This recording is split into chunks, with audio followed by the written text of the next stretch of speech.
So I'm over here, and I just heard a great talk and presentation by Paul Kingsman. This is the first time that I've met the man, and I wanted to share a little bit about him with the rest of you guys. How you doing, Paul? I'm doing well, thank you. So you're not a Silicon Valley person. You said you're close by, right? You're located where? Located out of Marin County in Nevada. Originally from New Zealand, so a long way away from here. So I was going to say, it doesn't sound like a Northern California accent there, right? No, from New Zealand. Was over here at Berkeley from 1986 to 90 on a swimming scholarship. Married an American lady, and now live here. Came back from New Zealand in 2001, living in Marin County in Nevada. So part of what we heard in your presentation here was about something that you accomplished in, was it 88, was it? 1988 Olympics, yes. It was 88 Olympics, and what were you competing in? I was a swimmer. I was swimming in the men's 200 meters backstroke. Now, the most interesting part about it was I thought you did a great job of almost taking every little aspect of that accomplishment and talking with us about, passion, priorities, goals, and achieving those things. And I don't want to, I guess you'd say, let the cat out of the bag about your whole entire presentation and how you do that, which is great. But one of the things that stuck with me was your approach to talking about passions and the fact that, I think for me, I do what I do, and I think a lot of other people do what they do, especially in the Silicon Valley, because they're passionate about it. Sure. And you were saying that it's not necessarily about identifying those passions. That's fairly easy. But can you explain a little bit more about what you felt the difficulties were when it came to people and their passions? Absolutely, and those difficulties are rife today. And you're absolutely right. If you're working in something in Silicon Valley, you're pretty passionate about what you're doing and why you're doing it. Several years ago, a lot of people were talking about the importance of finding what you're passionate about, and they were spending a lot of time talking about just that. And that is a key point, but I think today that's not the biggest issue regarding passion. The biggest issue regarding passion is protecting it and nurturing it. And we don't realize that we're continually bombarded every single day by so many distractions. In fact, a statistic that came through a couple of months ago, the average executive is distracted for up to 2 hours every day. We just don't realize it. And once we're distracted, it takes minutes to get back on track. And when I'm giving my full talk, I use my Olympic video. I use a swim because, as you mentioned, I won the Olympic medal by 4/100ths of a second. The guy that came fourth to me looked on his last 2 strokes.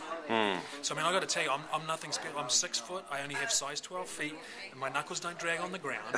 I'm just a regular guy, and quite honestly, if he hadn't have looked, that medal would now be in Europe. But this is life. And he looked on the last 2 strokes, and I saw the cost of distraction.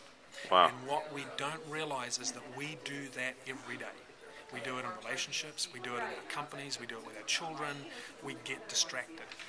And so I encourage people to stay focused on what they're passionate about and understand, hey, you can get there. It's going to take work. There's no quick secret here. And that was one of the things you said, right? I mean, it's not just bam. Well, we've got to visualize it in our head, and that's it. Right. It takes work, and I think people all over the place, and including Silicon Valley, and I say that because of the atmosphere over Sure. here. People are willing to put the work in, Sure. But how do they?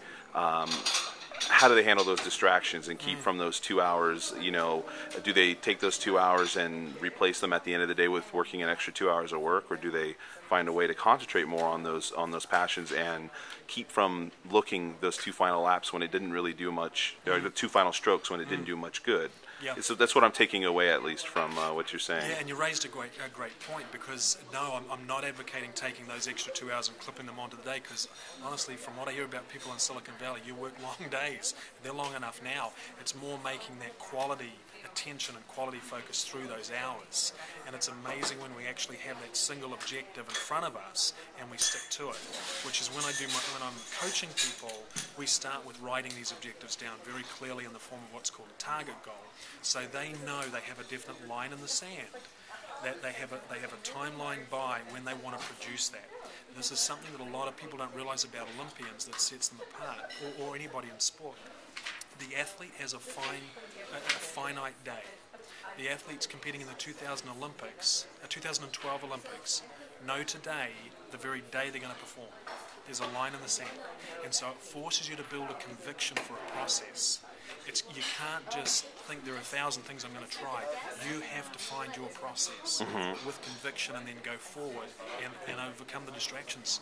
Now, because I don't want to let out too much more of the rest of it, but so what are you, how do people find out more information about you and what it is that you do? Sure. If you go to paulkingsman.com, okay, paulkingsman.com, you'll see my website.